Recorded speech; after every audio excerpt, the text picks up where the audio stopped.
I've been making videos about home appliances for 3 years, and I don't think there's anyone in the UK who's cooked in more Ninja air fryers than me. In this video, I'll tell you the most important things that you need to know about Ninja air fryers and talk you through their huge range of different models before you decide which one to buy. If you're new here, my name is Clara and I purchased all the air fryers which you'll see in this video. You'll get my honest opinion of what they're like to use in a real home environment. So let's have a look at the Ninja range, starting with the best-selling model, which are the dual drawer models. There used to be 3 dual drawer models, but they've been so successful that Ninja has slightly tweaked the original models, and so now there are 9 in the lineup, which can be very confusing if you're trying to work out which one to buy. So here's the rundown on them as quickly as I can. So starting with the 7.6 litre size models, you have the AF200, which is the most basic and cheapest of the lineup.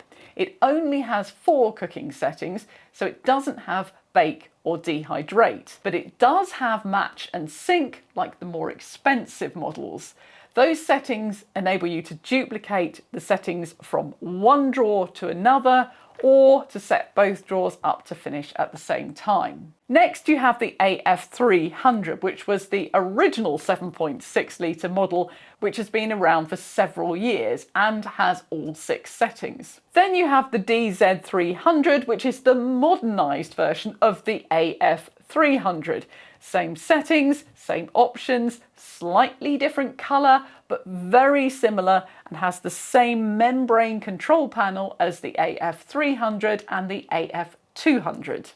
And finally, the DZ801, which has the same 6 settings and options, but it has actual buttons rather than a membrane control panel. Next, it's the 9.5 litre lineup. There's no basic model with 4 settings in this size like you have on the smaller one, so you go straight to the AF400, which is the original dual drawer of this size, and that has 6 settings, match and sync, and a membrane control panel. Next is the DZ400, the slightly redesigned, modernised version with the same options and settings and a membrane control panel.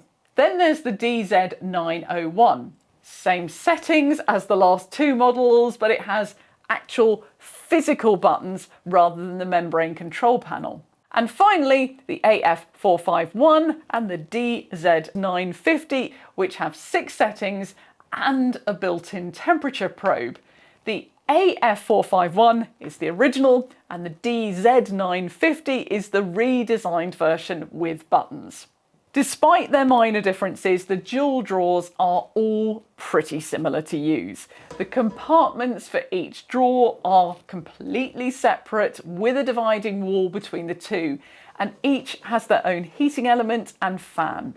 They're incredibly easy to use. Despite the multiple settings, you can actually just stick everything on bake if you want, and it will behave like a moderately faster version of your oven. I've always had great results cooking in Ninja dual drawers. You don't need to preheat, and they are significantly faster than your oven, which is convenient and also saves electricity. Next, it's the Ninja Crispi. There's 2 versions of this air fryer, the original portable model and the larger Crispi Pro. The main reason that people choose these air fryers over the regular metal models, which I've just shown you, is because of concerns about forever chemicals in non-stick coatings. If you're considering the portable version of the Crispi, here's a couple of things that you need to know. In my opinion, this model is really best for 1 or 2 people, as there isn't really enough height in the bowl to be able to cook on 2 layers. So you're limited to the surface area of the crisper plate. The portable version has no temperature controls, just 4 different settings with pre-programmed temperatures and fan speeds. But because the bowl is glass, it does mean it's very easy to keep your eye on the food and know when it's ready.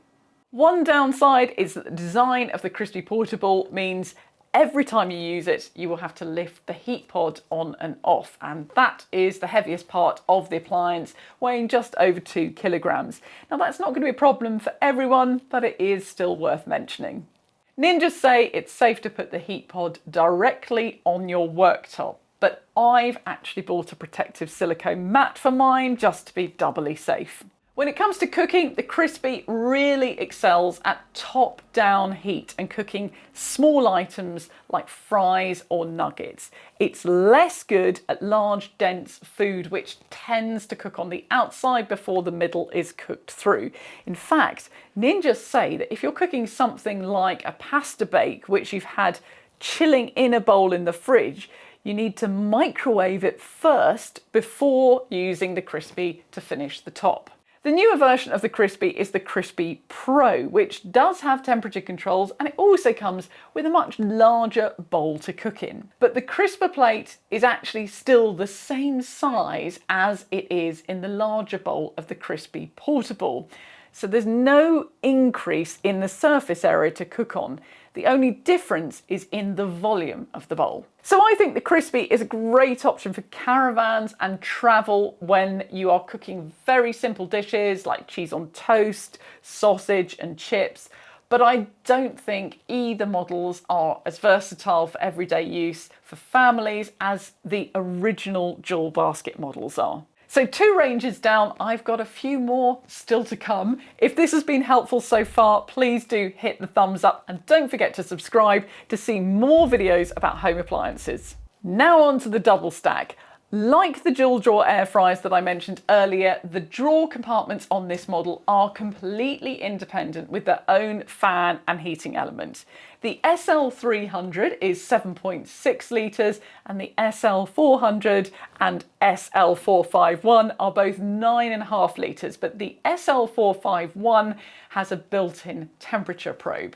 All of the models come with racks included as standard, so you can cook on 4 different layers, and there's a special double stack pro setting which optimises heat and airflow when you do this. When the double stack was released a couple of years ago, it was revolutionary because it was the first space-saving air fryer model.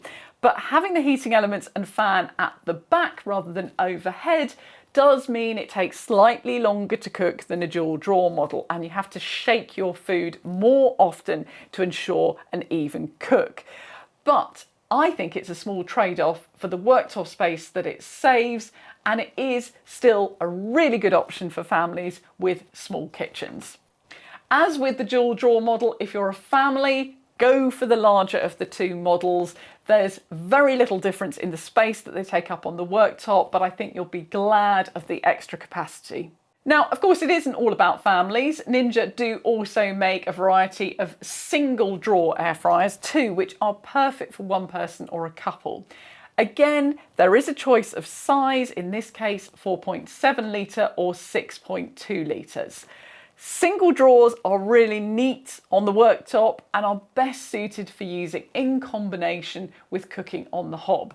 So if your typical evening meal is a chicken breast or salmon fillet with steamed vegetables, they work really well to quickly get dinner on the table with minimum fuss and minimum washing up.